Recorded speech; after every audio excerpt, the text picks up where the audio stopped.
everyone, and welcome back to another video. My name is Jenna Van Mourik, and I'm an author and reviewer of biblical fiction, and today I thought it would be fun to share with you guys my top 5 favorite biblical fiction books. I've done this before, I think maybe about 2 years ago now, but I can't quite remember.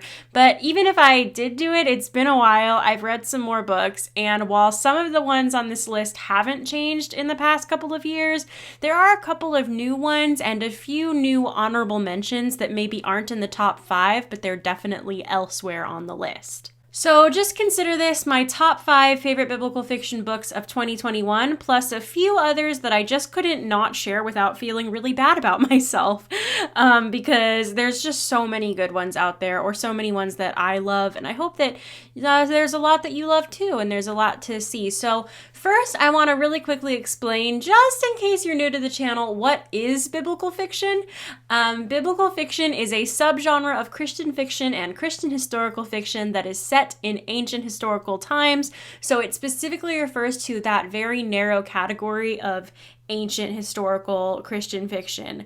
So, different from historical fiction, which a lot of times may refer to anything from the Revolutionary War to World War II and anything in between. When I say biblical fiction, I'm specifically talking about fiction that takes place during the time period in which the Bible took place or when the Bible was being written. Biblical fiction also usually centers around a well-known Bible story or biblical figure. So whether that's, a book about an Egyptian girl experiencing the Exodus, or a book about someone meeting Moses. Both of my examples were from Exodus there, and that was not intentional, but that just shows a little bit about me. I love the Exodus story, and I love all the retellings of it, and there's quite a few on this list as well, but that's kind of, what it usually centers around, and Christian or biblical fiction usually has a lot of Christian or biblical themes very present throughout. And I specify that because you might be thinking, well, Jenna, of course it does. It's a subgenre of Christian fiction. That doesn't necessarily mean that evangelical or any kind of didacticism is going to be prevalent just because a book is Christian fiction. Christian fiction means a lot of different things for a lot of different people, whether that's a book that's, maybe more quote unquote preachy, or a book that maybe deals specifically with spiritual themes versus just a book that is clean and where the characters are Christians. The arc that they're experiencing or the journey they're on may not be one that is specifically a Christian arc, so to speak.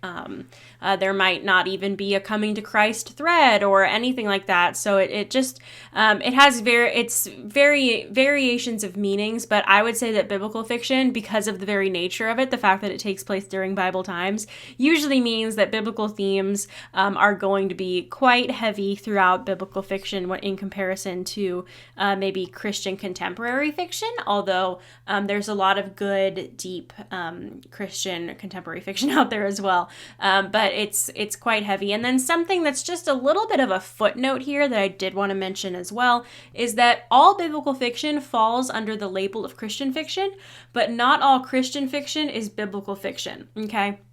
So this is just a labeling thing. When I'm talking about Christian fiction, I'm talking about anything. That means anything from Christian sci-fi, Christian contemporary, Christian fantasy, Christian women's fiction, Christian general audience fiction, Christian YA, Christian children's books. Christian fiction can mean any of those things. Just like in general, if we were to say general fiction, that might not necessarily, general market fiction, regular fiction, not Christian fiction. You wouldn't just say, oh yeah, I'm reading this really good book. Oh, what genre is it? Fiction. You would say, oh, it's historical fiction, or it's science fiction, or it's, one of those things. So Christian fiction is really a much broader label, and biblical fiction is a category within that, but that doesn't necessarily mean that if you pull out another book that is Christian fiction, that it's going to be biblical fiction. That biblical label really narrows it down to the time period in which it takes place and the kind of content that you're likely to find within that book. And you wouldn't find a Christian contemporary book set in biblical times, so that's why that distinction is kind of important in my opinion, and why I try really hard to separate those two topics and categories. So now as we get into the list, I'm going to share a couple of older favorites, and then I'll share some of my newer favorites. I'm going to put the old ones first. This isn't in an order of like, oh, they're my most favorite to least favorite, just getting those out of the way since you guys have probably heard me talk about those. So the first book on this list and the first Exodus retelling on this list is The Pharaoh's Daughter by Misu Andrews. This is the first biblical fiction book I ever read, and it's one of the first Christian fiction books I ever read, and it's the one that really got me hooked on the genre. If I hadn't read this book, I probably wouldn't have started blogging, I probably wouldn't have started Instagram, I probably wouldn't have started YouTube, and my life would look a lot different without this book. And this book to me is one that I have reread so many times. I need to get a new copy because mine is kind of worn down, but I'm really like sentimentally attached to it, so I don't quite want to part with it yet. But this story is one that is just so deep, so multi-leveled. Misu Andrews is such a good writer when it comes to that kind of thing. Her books are just so rich in spiritual lessons and rich in character. And this one in particular, the Exodus story in the Bible has always been one of my favorite stories. And it's the only reason I even picked up this book off the shelf once I heard about it. I had never heard of biblical fiction before. I wasn't really into reading Christian fiction, but the Pharaoh's Daughter and the title and the image really captured me, and it's the reason I picked it up is because it's one of my favorite Bible stories, and the book of Exodus is one of my just favorite things to study in general. And so when I saw this, I instantly had to pick it up, and at that time, I was going through a really difficult time with anxiety and grief and depression. My grandmother, who I was very close to, had just passed away, and it was a very traumatic time for me, and I found this book, and the way the character deals with grief, it really just spoke to me, and to this day, it's a book that I've reread multiple times. I even read it with my Biblical Fiction Buffs book club. That's a book club that I host, and it was one of the discussion books that we discussed, and was a really special time for me, too, to kind of come full circle with the first book I ever read, and then leading a book club discussion on it, like many years later, so that was a really big deal. The second book on this list is Land of Silence by Tessa Afshar. If you guys have heard me talk for any matter of time, then you would know that Land of Silence is a book that I read a couple years ago now, and I haven't really been able to stop talking about it since because it is so well written. Tessa Afshar, I've read multiple of her books, multiple other books by her, but this one in particular remains my favorite. There's so many plot twists,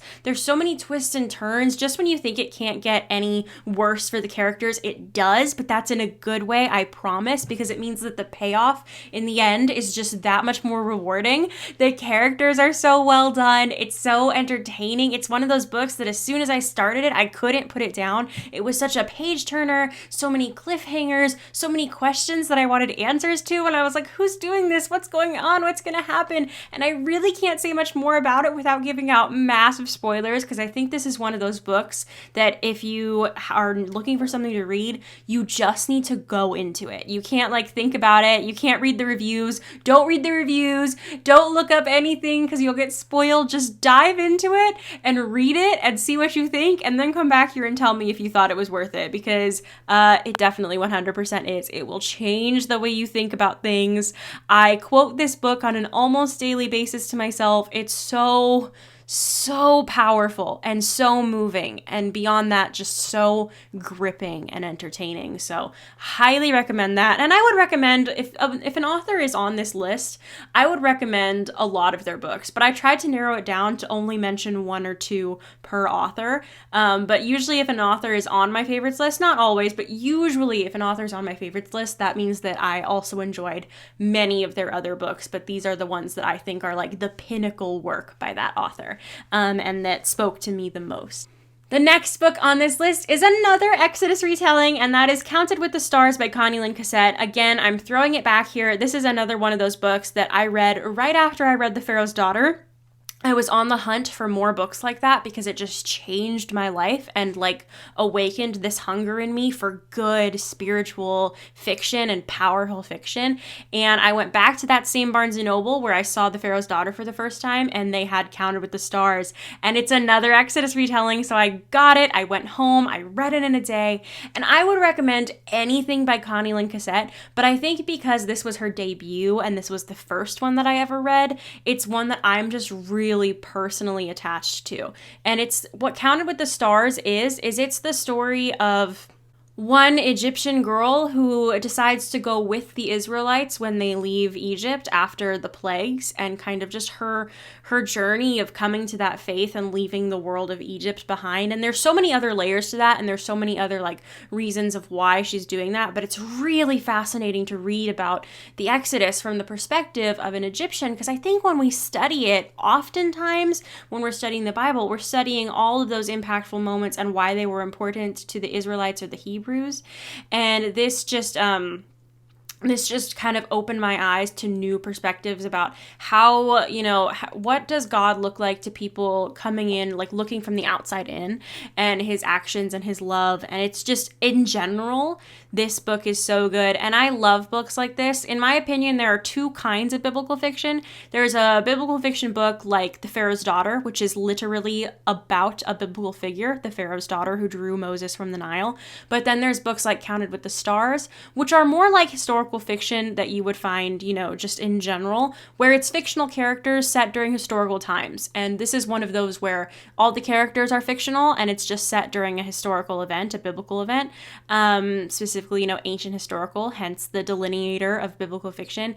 And it's just so good. And this is probably my favorite kind of biblical fiction to read, is books about, fictional characters during biblical times that really just bring history to life and make you look at the Bible in such a new way, thinking about the context and the way real people would have lived back then, and just all of those different lifestyle things. And again, this book is just so good, so gripping, so powerful. Every book by Connie Lynn Cassette I describe as like almost an adventure novel, because they tend to take you on these grand adventures, and sometimes her later books have a lot of action in them, and it's really fun to read her books. And I think that once you read this book, you should read all of her books in publication date order. She has a few different series out, and while they're not, all the series aren't connected, they all take place in the same universe. So characters from her first series may be related or know or be familiar with characters in her next series. And in her third series, which just came out, there's a lot of odes to Counted with the Stars and the original trilogy, her first trilogy, and there's a lot of like callbacks and throwbacks and references and things like that throughout her books, where they aren't necessarily connected, but they are in the same universe. And you should definitely read them all in publication date order, because it will just blow your mind. And that's something that I love too. I love finding a big long haul series that I can really stick with and binge read, and Connie Lynn Cassette's books are those books for me. The next book on this list is a book I actually only just read this year, and that is The Thief by Stephanie Lansom. And this is about one girl's experience trying to find the Messiah in the hopes that he can save her family and save her from potential ruin.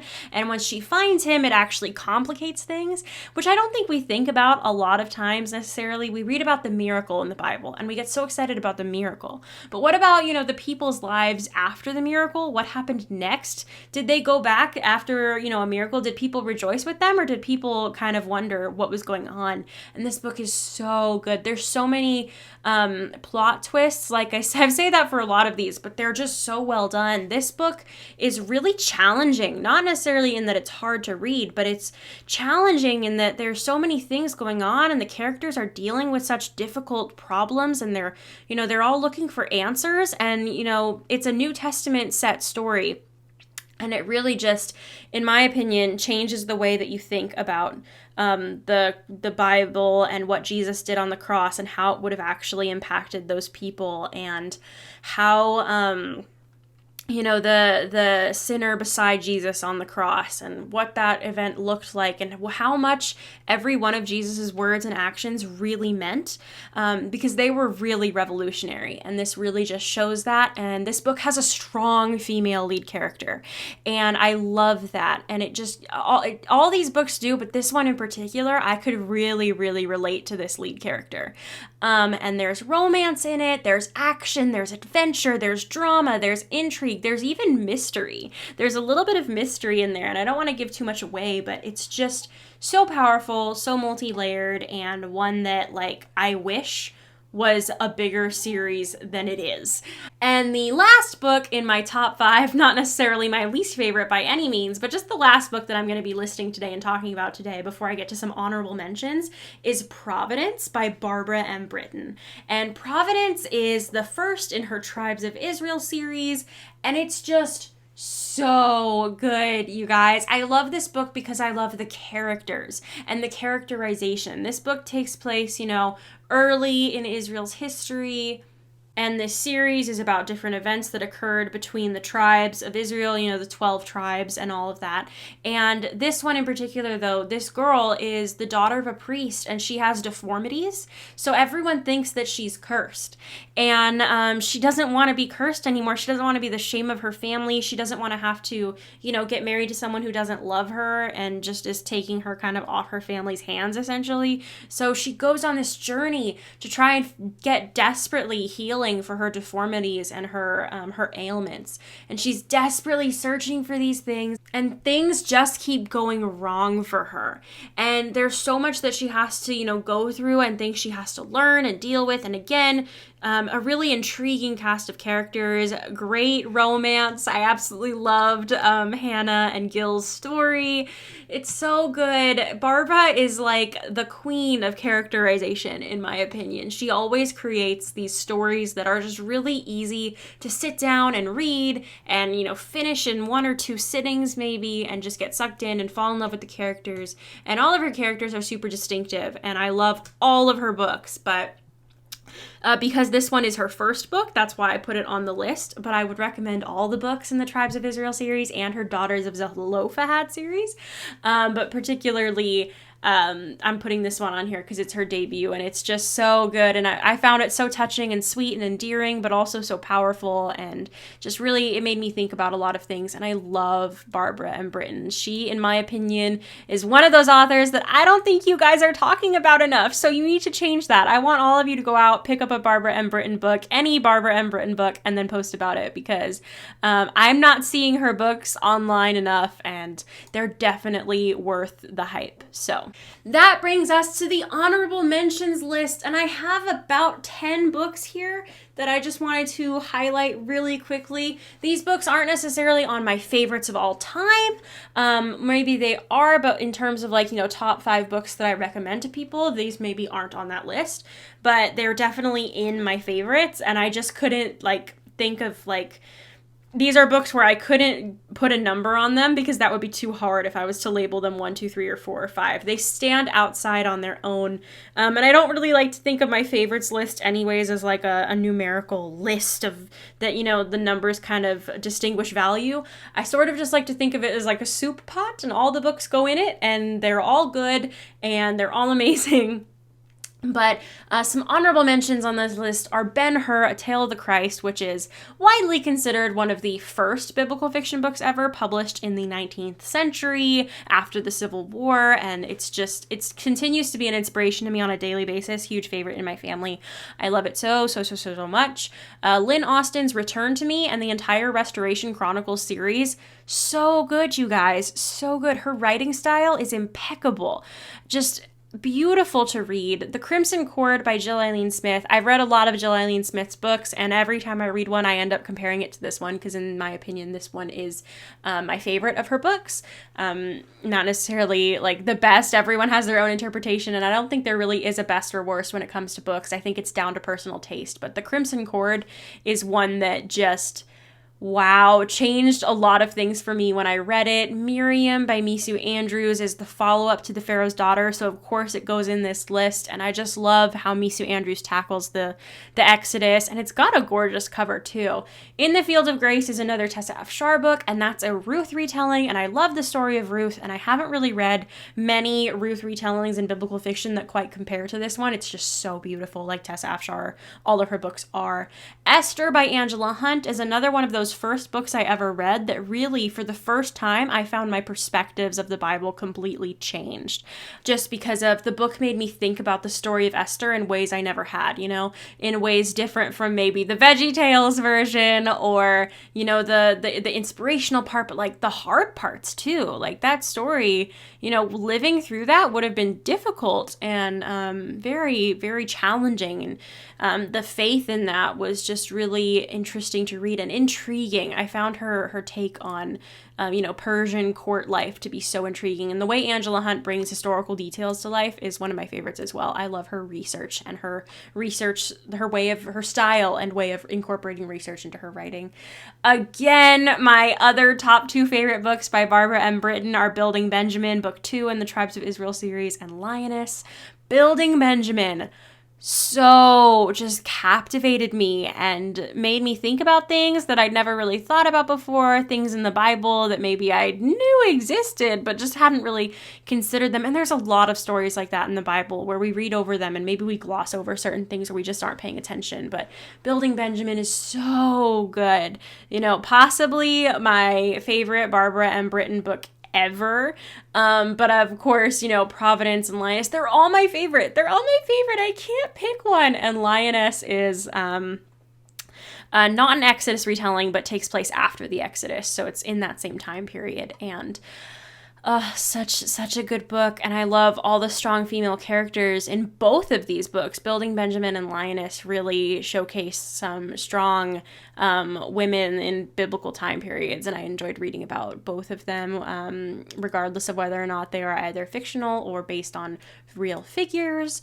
A Light on the Hill by Connie Lynn Cassette and Between the Wild Branches. Again, these are just, Connie Lynn Cassette is an auto by author for me, but if I had to narrow down like some of my top books by her, these would definitely be it, in addition to Counted with the Stars. And then finally on this list, I have another Angela Hunt book, and that's The Shadow Women. And this is another Exodus retelling, but it is told from the perspective of the women in Moses' life, his mother, his sister, and his wife. So that one really intrigued me, and in that book, I loved the burning bush scene, and there were a lot of details that, gave me perspectives on like Zipporah and Miriam that I hadn't really considered before, and the way all of these women interacted with Moses, or may have interacted with Moses, I should say, because these are fictional interpretations. But, what that would have been like to sort of be in the shadow of such a well-known man in that time period and a leader of their people, what it would have looked like for them to be around him, and just that perspective on history was super interesting. So those were my top 5 favorite biblical fiction books and some honorable mentions, quite more than a few. Like I said, I can never just narrow something down to top 5 because that's way too difficult, but I hope you guys enjoyed seeing this video. Let me know, have you read any of these? What did you think? And I will see you guys all in my next video. And thank you again so much for watching. Don't forget to like and subscribe if you want to see more videos like this. And be sure to leave comments because I love talking about books with you guys. And until next time, happy reading.